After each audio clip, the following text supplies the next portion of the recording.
The untold truth about Steve Jobs.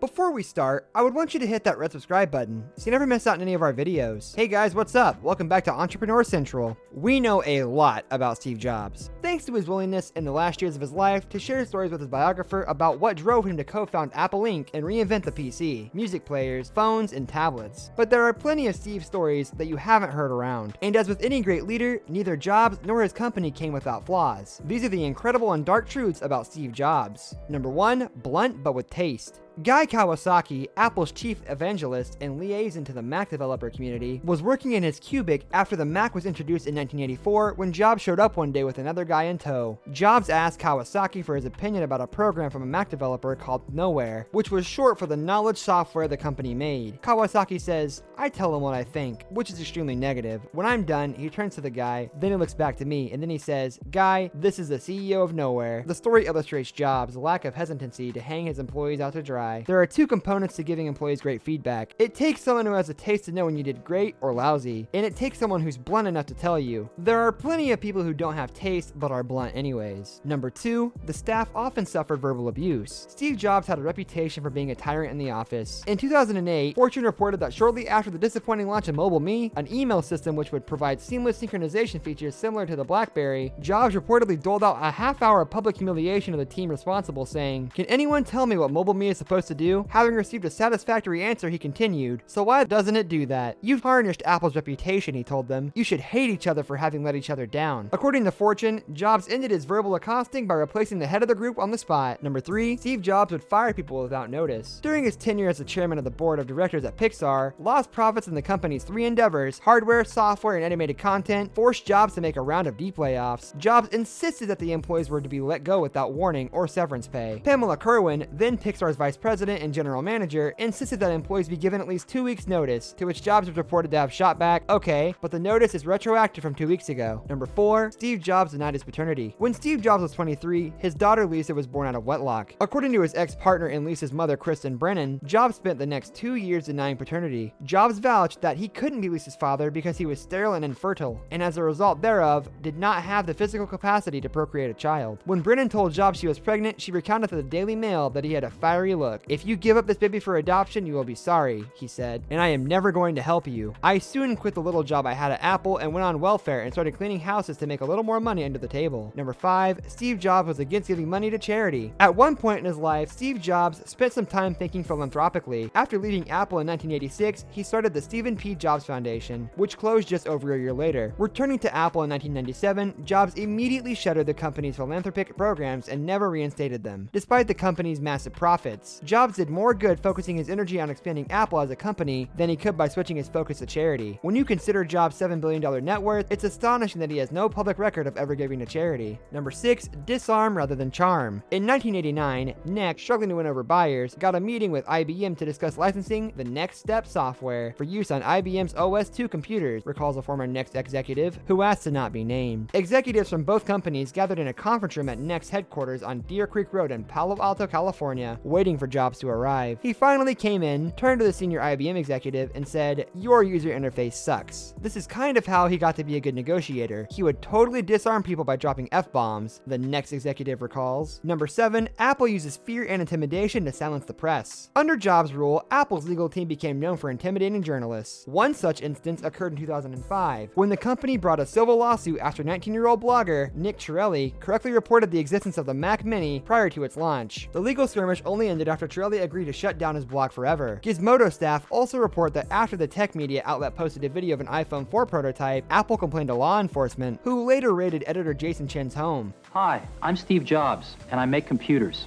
This brings us to the end of our video. I hope you enjoyed it. Hit like if you did, and don't forget to subscribe to our channel so you don't miss out on any of our videos in the future. Also, watch the 2 videos that are on your screen because I'm sure you'll love them. With that, I'll see you in the next video.